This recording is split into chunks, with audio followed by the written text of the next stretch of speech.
UP में मतदाता सूची संशोधन कार्य 97% पूरा हो चुका है। अब मतदाता ऑनलाइन फॉर्म भर सकते हैं और ओवरसीज इलेक्टर्स के लिए वोटर रजिस्ट्रेशन की प्रक्रिया भी सरल हो गई है।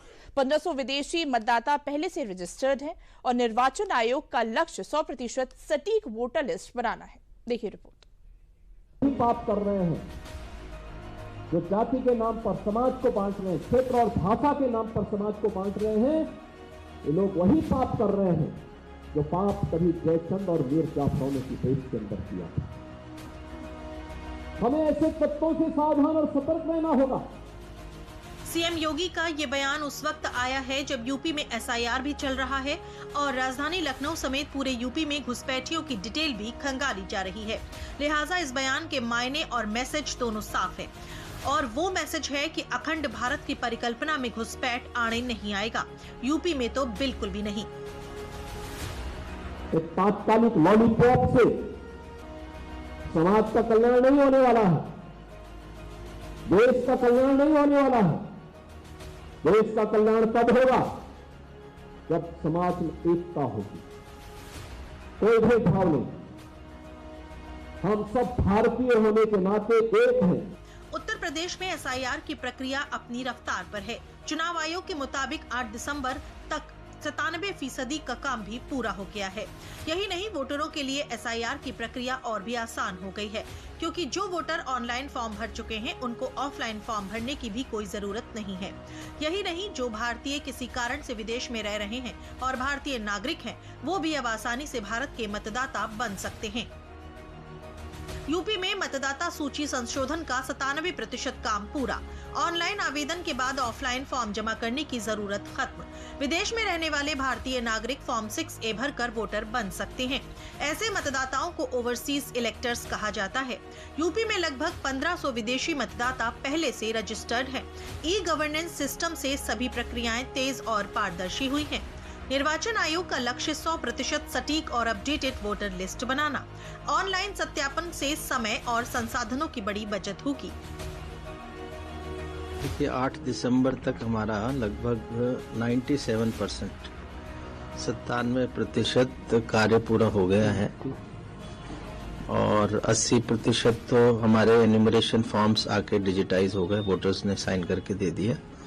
17% के आसपास अनकलेक्टेबल फॉर्म्स हैं, यानी जो वोटर्स जिनकी मृत्यु हो गई या वो उन्होंने अपना परमानेंटली शिफ्ट कर गए या उनके वोट कहीं और भी बने हैं या वो मिले ही नहीं क्षेत्र में या साइन करके नहीं दिया, एन्यूमरेशन फॉर्म ले तो लिया, ऐसे कई कारणों से जो एन्यूमरेशन फॉर्म्स वापस नहीं आने उनको अनकलेक्टेबल डेजिग्नेट। देश भर में चल रहे एसआईआर पर लगातार दाखिल हो रही याचिकाओं पर सुप्रीम कोर्ट ने भी मंगलवार को कड़ी नाराजगी जाहिर की। मुख्य न्यायाधीश सूर्यकांत ने कहा कि ज्यादा याचिकाएं दायर होने से मुख्य मामले की सुनवाई प्रभावित हो रही है। अलग अलग राज्यों की याचिकाओं को अलग अलग श्रेणी में विभाजित किया जाए ताकि मुख्य मुद्दे पर सुनवाई सुचारू रूप से हो सके।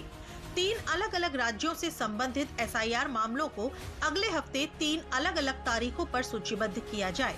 चुनाव प्रक्रिया को पारदर्शी और आधुनिक बनाने की दिशा में ये कदम बेहद अहम माना जा रहा है। ऑनलाइन प्रोसेस के चलते अब मतदाताओं का काम आसान हुआ है और अधिकारियों की प्रक्रिया भी तेजी से पूरी हो रही है। लेकिन सियासत को ये बात शायद रास नहीं आ रही है। सदन में वोट सुधार पर चर्चा के दौरान सपा अध्यक्ष अखिलेश यादव ने एसआईआर की प्रक्रिया पर सवालिया निशान लगा दिया। आधार जैसा कार्ड जिसमें सब कुछ डॉक्यूमेंटेड है, आपके फिंगर्स हैं, आपकी आई है, आपका पूरा डिटेल है, उसके बाद भी आप आधार को नहीं मान रहे, इसका मतलब ये एसआईआर नहीं है, ये अंदर ही अंदर एनआरसी वाला काम कर रहे हैं। क्योंकि हमने उत्तर प्रदेश में सुना है कि वहाँ के मुख्यमंत्री जी कह रहे हैं कि हम डिटेंशन सेंटर बना रहे हैं। भाई एसआईआर में जिसका नाम नहीं उसके लिए डिटेंशन सेंटर की जरूरत है। अखिलेश यादव ने ये सवाल यूपी में बन रहे डिटेंशन सेंटर को लेकर उठाया है। इधर योगी सरकार डिटेंशन सेंटर को देश की सुरक्षा के लिए अहम बता रही है और तमाम सियासी बयानबाजी के परे यूपी में घुसपैठियों पर एक्शन जारी है। राजधानी लखनऊ में बांग्लादेशी और रोहिंग्या घुसपैठियों के खिलाफ शासन और प्रशासन दोनों ही फुल एक्शन मोड में है।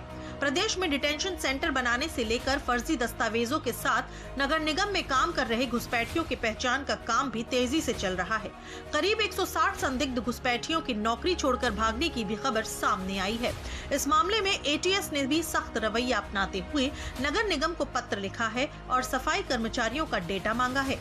बताया जा रहा है यूपी एटीएस ने लखनऊ नगर निगम को एक पत्र लिखा है, जिसमें नगर निगम से कचरा प्रबंधन में आउटसोर्सिंग के साथ रोजाना काम करने वाले कर्मचारियों का डेटा मांगा है।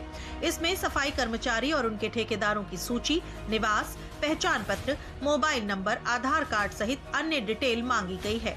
इसी बीच नगर निगम के 160 सफाई कर्मी नौकरी छोड़कर लापता हो गए हैं। नगर निगम के मुताबिक ये सभी संदिग्ध बांग्लादेशी और रोहिंग्या हैं, जो डिटेंशन के डर से भाग गए हैं। वहीं सीएम ने सोमवार को योगी की पाती नाम से एक पत्र जारी किया था, जिसमें उन्होंने घुसपैठियों के खिलाफ सख्त कार्रवाई का भरोसा दिलाया था।